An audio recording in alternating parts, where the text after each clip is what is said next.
Salam, salam sehat untuk kita semua.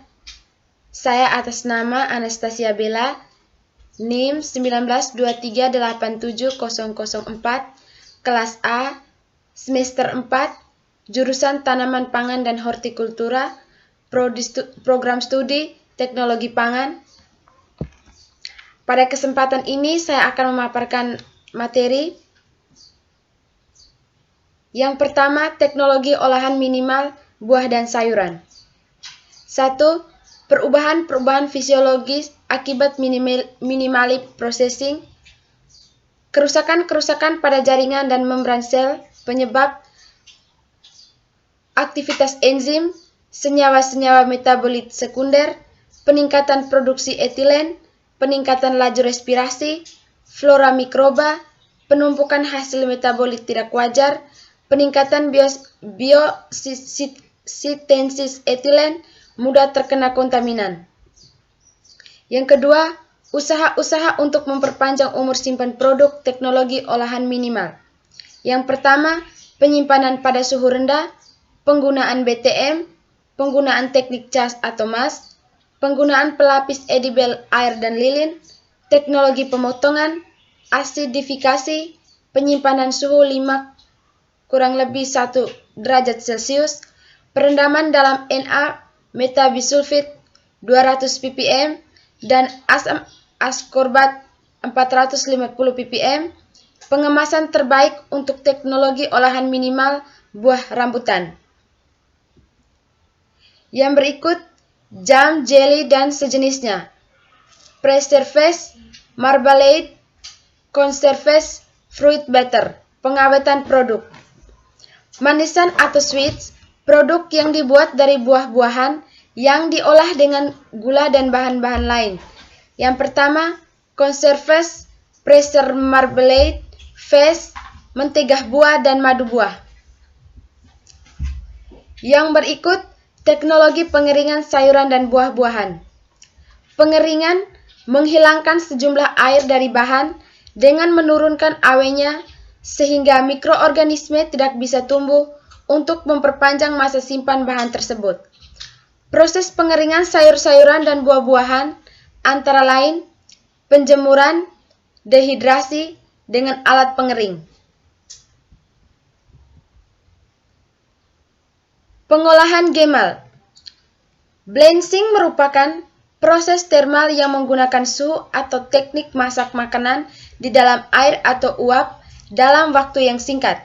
Ada beberapa jenis blanching, yaitu perebusan atau water blanching, pengukusan atau steam blanching, blanching dengan gas panas atau hot gas blanching. Kedua, pasteurisasi. Pasteurisasi merupakan perlakuan panas suhu sedang yang bertujuan membunuh mikroba, patogen, dan sebagian pembusuk serta inaktivasi enzim.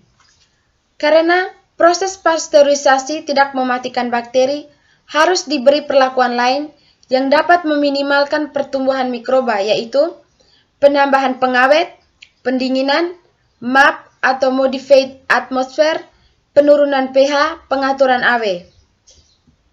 Ketiga, sterilisasi. Sterilisasi adalah pemusnahan atau eliminasi semua mikroorganisme, termaksud spora bakteri yang sangat resisten. Ada dua jenis sterilisasi. Yang pertama, sterilisasi total. Yang kedua, sterilisasi komersial. Yang berikut proses pengalengan. Tahapan pengalengan bahan makanan. Yang pertama, penyiapan bahan meliputi pemilihan varietas yang sesuai, menentukan tingkat kematangan optimal dari pemanenan. Yang ketiga, trimming. Yang keempat, sortasi dan grading. Yang kelima, pencucian. Yang keenam, pemotongan dan pengupasan. 2. Blanching. Yang pertama, inaktivasi enzim dan membunuh mikrobia yang tidak tahan panas. Yang kedua, mengeluarkan gelembung udara dalam bahan pangan. Yang ketiga, memudahkan waktu pengisian karena bahan pangan menjadi lemas atau lembek teksturnya. Yang keempat, blanching dengan air mendidih. 88-99 derajat Celcius selama 1 menit sampai 2 menit, atau blanching dengan uap panas 1 atmosfer 100 derajat Celcius. Yang ketiga, pengisian. Faktor yang perlu diperhatikan dalam pengisian. Yang pertama, berat not. Yang kedua, keseragaman pengisian kaleng. Yang ketiga, medium pengisi kaleng. 4. Penghampaan atau exhausting.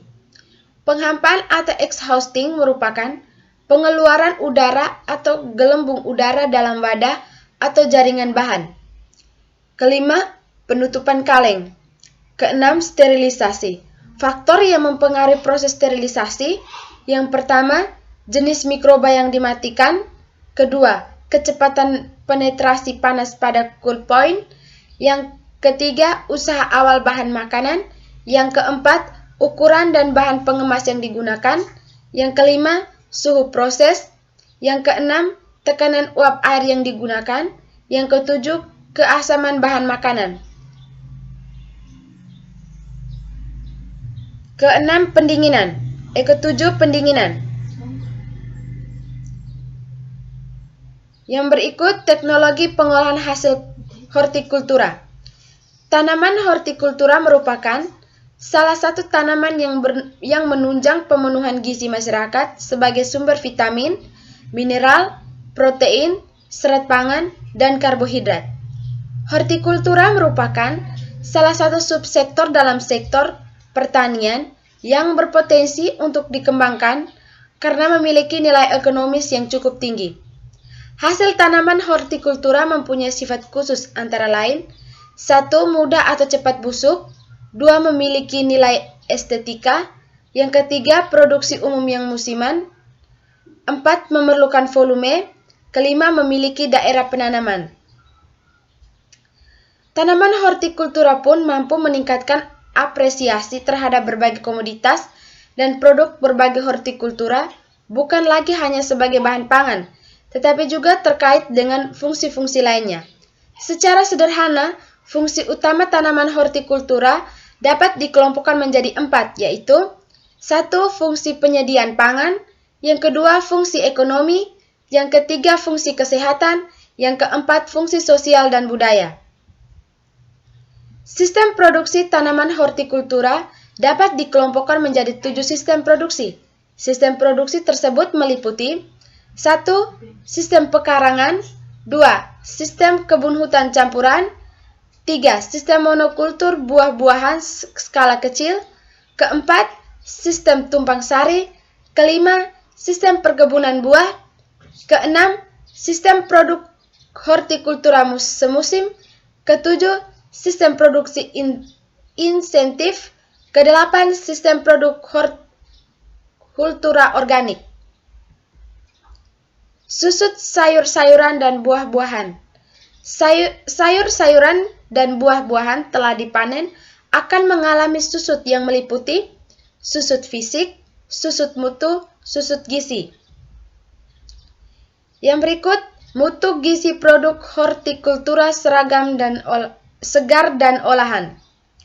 Penanganan pasca panen, post-harvest, sering disebut juga sebagai pengolahan primer atau primary processing, merupakan istilah yang digunakan untuk semua perlakuan dari mulai panen sampai komoditas dapat dikonsumsi segar atau untuk persiapan pengolahan berikutnya.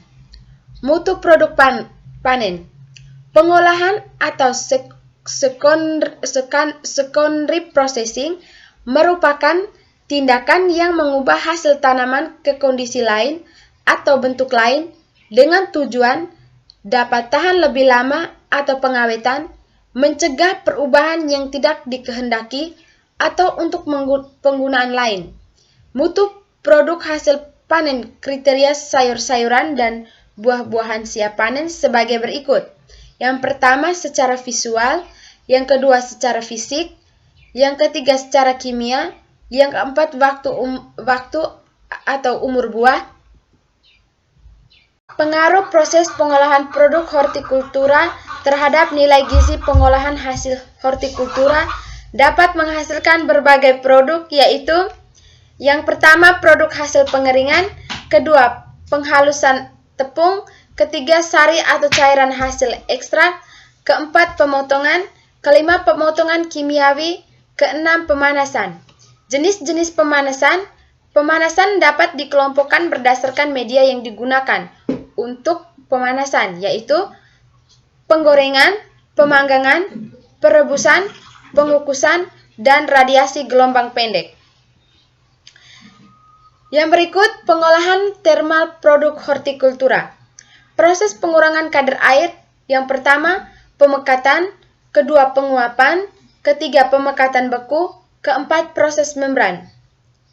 Rehidrasi. Yang pertama, penjemuran, yang kedua pengeringan terowongan, ketiga pengeringan semprot, keempat pengeringan beku. Pengolahan suhu dingin pada produk hortikultura. Proses pembekuan atau perlakuan pra-pembekuan, pembekuan, gudang beku, dan pencairan dilakukan dengan benar.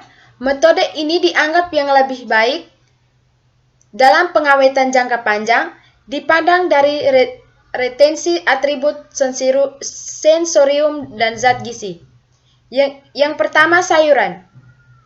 Pengaruh zat gizi selama pengukusan dan pendinginan, vitamin larut air, dan kebanyakan mineral susut lebih sedikit selama pengukusan uap dibandingkan selama pengukusan air. Yang kedua, buah. Yang pertama, susut zat gizi selama perlakuan pra-pendinginan. Perlakuan pra-pendinginan yang menunjukkan pengaruh buruk pada kadar zat gizi buah biasanya melibatkan penyimpanan dalam waktu panjang atau pada suhu terlalu tinggi. Kedua, pengaruh zat gizi selama pembekuan. Beberapa penelitian mengatakan bahwa susut vitamin C selama pembekuan tidak berarti. Demikian paparan materi dari saya. Sekian dan terima kasih.